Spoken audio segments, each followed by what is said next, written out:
Now, see, last year I did some traveling. Of course, I went to Japan a couple of years ago. The players, we all went, and I had a great time doing that.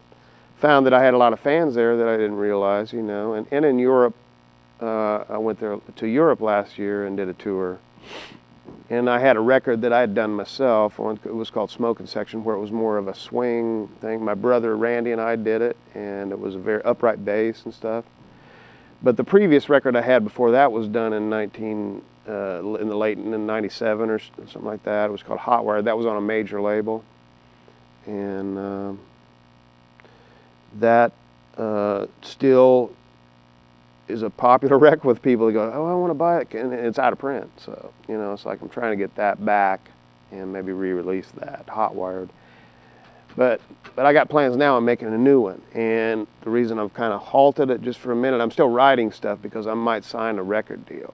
It looks pretty good, and I can't divulge that information right now, but it'll be more of a bigger distribution kind of deal. So, but I mean, just even, you know, it's great to have a record when you go out and perform because you can promote the record and sell the records.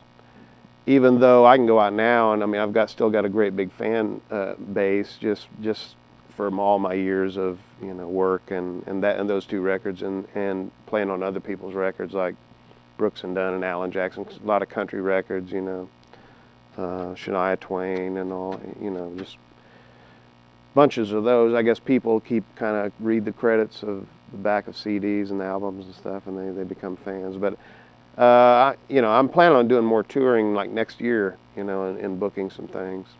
And I think Michael Rhodes plays in our band. He went to Japan just with Larry Carlton. So I'd love to come back there. It's I mean, just great musicians there, and they love music there. You know, it seems like they're fans of musicians there.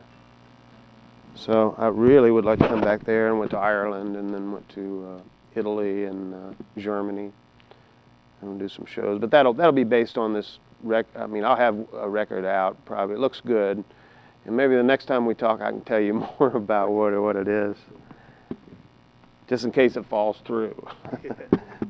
But no, it looks good. So yeah, there'll be a record regardless. So and more touring and less.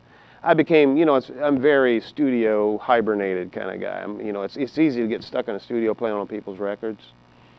You know, it's very good. It's very lucrative, very good money. It's kind of like an office job. You go in and play, and you sign a card, and you go home, and you get back up the next day and play on somebody else's record. And I think a lot of people do it because it's a great family life. You know, you know, a lot of times when you go on tour, you don't see your families for a good while. You know, if you're traveling 200 dates a year, you don't see much of your family, your kids, and you know, and I got some kids, and I've always had a great family life like that because I know I could come home and, you know, and still create and play music.